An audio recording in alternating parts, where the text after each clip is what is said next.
Hello नमस्कार दोस्तों, India गठबंधन को देखते ही हमारे सामने दो चित्र उभर कर आते हैं। पहला है 1977 की जनता पार्टी का और दूसरा 90 के दशक में अटल आडवाणी के माध्यम से बनाया गया गठबंधन एनडीए। इन दोनों ने अपने समय में चुनाव जीते और उन पार्टियों को हराया जिनकी सत्ता उस समय चल रही थी। ऐसे में क्या इंडिया गठबंधन भी वह चमत्कार कर सकता है? 2024 में वह नरेंद्र मोदी की सरकार को हरा सकता है कि नहीं? चर्चा करेंगे आज के इस वीडियो में। जानेंगे उन समानताओं के बारे में जो कि इंडिया गठबंधन और एनडीए और जनता पार्टी के साथ है। इसके अलावा उन असमानताओं के बारे में भी जानेंगे जो कि इंडिया गठबंधन इस समय फेस कर रहा है। तो फिर नमस्कार दोस्तों, मैं हूं सुधांशु और आप देख रहे हैं द स्वदेश।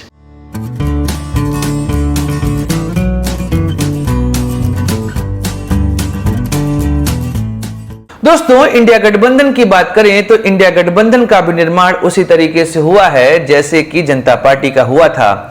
लेकिन जनता पार्टी और इंडिया गठबंधन में जो सबसे बड़ा अंतर है कि जनता पार्टी बनाई गई थी विलय के माध्यम से, वहीं पर इंडिया गठबंधन 28 पार्टियों का एक समूह है। चलिए पहले जनता पार्टी के विषय में समझते हैं, उसके बाद इसकी तुलना करते हैं इंडिया गठबंधन से और जानते हैं ऐसी क्या समानता और असमानता यहां पर इन दोनों में है। तो जनता पार्टी जिसका फॉर्मेशन किया गया था 1977 में और इसके पीछे का मुख्य कारण था इंदिरा गांधी को सत्ता से हटाना। 1975 में इंदिरा गांधी ने इमरजेंसी लगाई थी। इमरजेंसी लगाते ही देश के अधिकारों का खात्मा हो गया। देश में चुनाव के पैटर्न को भी बदला गया। लोकसभा कार्यकाल 5 साल से बढ़ाकर 6 साल कर दिया गया था। ऐसे में सेव डेमोक्रेसी के नाम पर जनता पार्टी बनाई जाती है और जनता पार्टी में उन सभी पार्टियों का विलय होता है जो चाह रही थी कि वह इंदिरा गांधी को सत्ता से हटा दें। ऐसे में आप देखते हैं कि कम्युनिस्टों को छोड़कर बाकी सभी पार्टियां, यहां तक कि जनसंघ जो कि आगे चल के भाजपा बनती है, जनसंघ भी इसमें शामिल हुई और इस पार्टी का नाम रखा गया जनता पार्टी। जनता पार्टी ने 1977 में इलेक्शन लड़ा इंदिरा गांधी के विरुद्ध और इस इलेक्शन में उन्होंने इंदिरा गांधी को बहुत बुरे तरीके से हराया। यहां तक कि इंदिरा गांधी भी अपनी सीट हार गई थी। इस तरीके से जनता पार्टी ने यह दिखा दिया कि अगर सभी दल एक साथ हो जाएं तो वह उस शासन को भी हटा सकते हैं जो शासन निरंकुशता की ओर बढ़ रहा हो और इंदिरा गांधी कुछ वैसे ही उस समय कार्य कर रही थी। ऐसे में जनता पार्टी की विजय भारत के लोकतंत्र की विजय थी, जहां पर जनता अपने प्रतिनिधि को चुन भी सकती है और उसके काम अच्छा न करने पर उसे सत्ता से बेदखल भी कर सकती है। ऐसे में अगर इंडिया गठबंधन से इसकी तुलना की जाए तो इंडिया गठबंधन भी कुछ ऐसे ही बना है। लेकिन जहां पर जनता पार्टी में सभी पार्टियों का विलय हुआ था, वहीं पर अगर आप देखेंगे तो इंडिया गठबंधन में पार्टियों का विलय नहीं हो रहा है। इंडिया गठबंधन में सभी पार्टियां एक साथ एक मंच पर इकट्ठा हैं और उनका उद्देश्य एक है, वर्तमान सरकार को सत्ता से बेदखल करना। तो ऐसे में जो सबसे बड़ा अंतर यहां निकल कर आता है कि वहां पर पार्टी का विलय है लेकिन यहां पर पार्टियों में गठबंधन है। लेकिन जो सबसे बड़ा अंतर है वह अंतर क्या है? देखिए, अगर आप 1977 के इलेक्शन को ध्यान से देखेंगे तो वहां पे इंदिरा गांधी को लेकर एंटी इनकम्बेंसी पूरे भारत में देखने को मिल रही थी। लेकिन यहां पर जो वर्तमान सरकार चल रही है, वर्तमान सरकार के ऊपर जो प्रभावशाली इनका चेहरा है नरेंद्र मोदी का, उनके खिलाफ एंटी इनकम्बेंसी यहां पर हमें देखने को नहीं मिल रही है। जबकि प्रधानमंत्री का चेहरा लगातार ही मजबूत होता जा रहा है और ऐसे में इंडिया गठबंधन को उससे मुकाबला करना है। अगर 1977 के चुनाव को देखा जाए तो उस चुनाव में नॉर्थ इंडिया में इंदिरा गांधी के विरुद्ध जबरदस्त गुस्सा था, लेकिन वह गुस्सा साउथ इंडिया में देखा नहीं गया था। लेकिन अगर वर्तमान समय में देखें तो इसका जस्ट उल्टा है। अगर नॉर्थ इंडिया की बात करें तो प्रधानमंत्री मोदी का चेहरा नॉर्थ इंडिया में बहुत शक्तिशाली है और साउथ इंडिया में मोदी के चेहरे पे जीत नहीं मिलती, क्योंकि वहां पर बीजेपी बहुत ही कम जीतती है। चाहे हम बात करें तमिलनाडु की, केरल की, तेलंगाना की, आंध्र प्रदेश की। वर्तमान समय में तो कर्नाटक में भी बीजेपी की सरकार को जोरदार हार मिली है। ऐसे में हम कह सकते हैं कि जनता पार्टी और इंडिया गठबंधन के बीच में कई सारी समानताएं हैं, लेकिन जो सबसे बड़ी दिक्कत आती है वो चेहरे की है। जहां पर जनता पार्टी जिस चेहरे के अगेंस्ट चुनाव लड़ रही थी उसके खिलाफ एक माहौल था, जी हां, इंदिरा गांधी के खिलाफ एक माहौल था, लेकिन इंडिया गठबंधन जिसके खिलाफ चुनाव लड़ रहा है उसका चेहरा वर्तमान समय में भारत में सबसे शक्तिशाली नेता का चेहरा है। ऐसे में इंडिया गठबंधन के लिए चीजें आसान नहीं होंगी। अब बात करते हैं हम एनडीए गठबंधन से इसकी तुलना जिसे अटल आडवाणी ने बनाया था 90 के दशक में।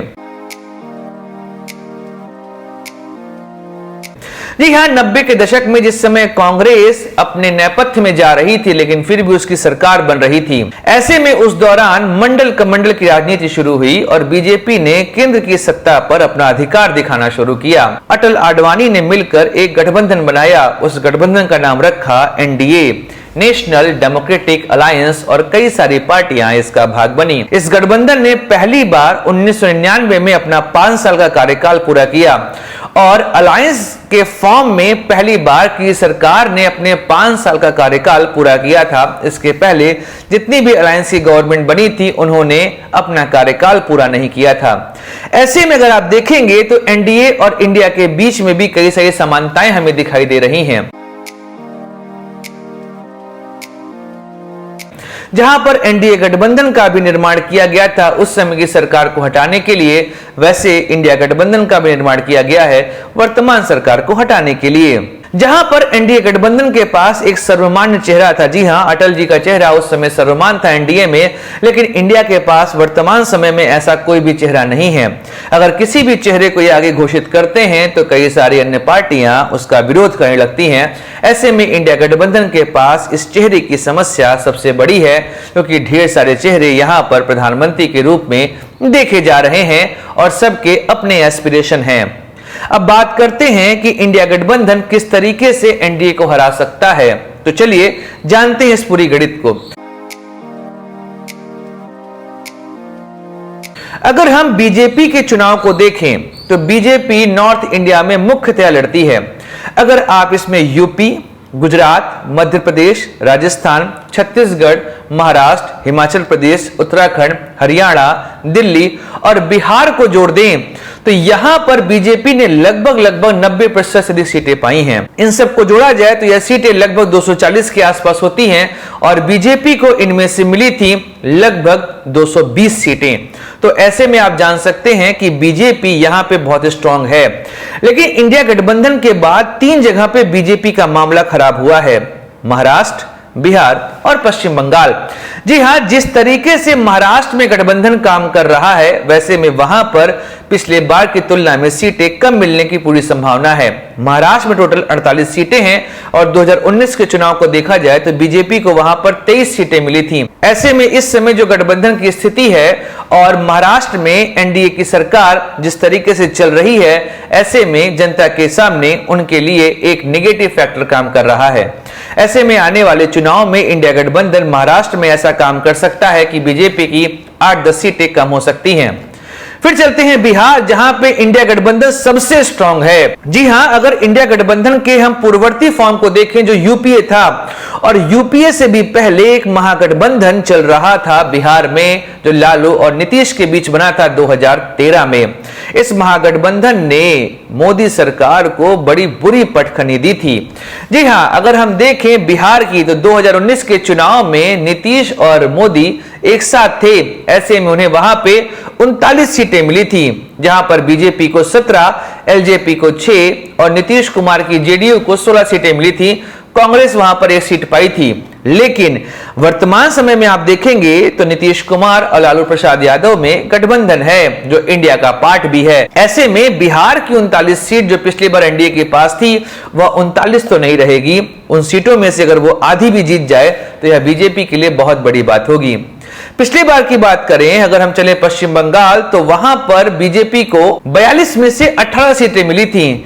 ऐसे में जिस तरीके से ममता बनर्जी इस समय काम कर रही हैं वो बीजेपी को पश्चिम बंगाल में 18 सीटें तो जीतने नहीं देंगी। ऐसे में अगर इंडिया गठबंधन एक साथ मिलकर पश्चिम बंगाल लड़ लेता है तो बीजेपी के लिए वेस्ट बंगाल भी दिक्कत पैदा करने वाला हो जाएगा।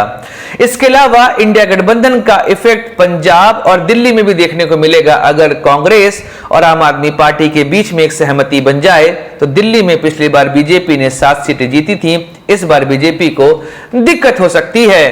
तो ऐसे में वर्तमान समय में अगर देखा जाए तो बीजेपी की सीटें कम हो सकती हैं और अगर चुनाव में पैटर्न थोड़ा सा बदला तो मोदी सरकार के लिए अपनी सरकार को वापस लाना आसान नहीं होगा। तो इंडिया गठबंधन को यहां पर मिलजुल कर काम करना पड़ेगा। अगर वह मिलजुल कर काम नहीं करेंगे तो मोदी सरकार को हराना उनके लिए असंभव है।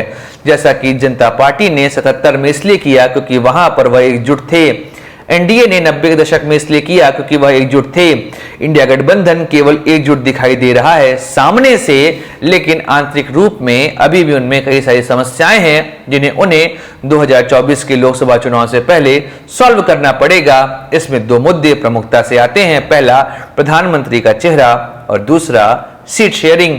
अगर इन 2 प्रॉब्लम को वो लोग सॉल्व कर लेंगे तो हो सकता है 2024 के चुनाव में हमें एक नई सरकार देखने को मिले। तो दोस्तों, आज के वीडियो में इतना ही। मिलेंगे अगले वीडियो में, बात करेंगे किसी और मुद्दे की। इजाजत दीजिए अपने दोस्त सुधांशु को। जय हिंद, वंदे मातरम, भारत माता की जय।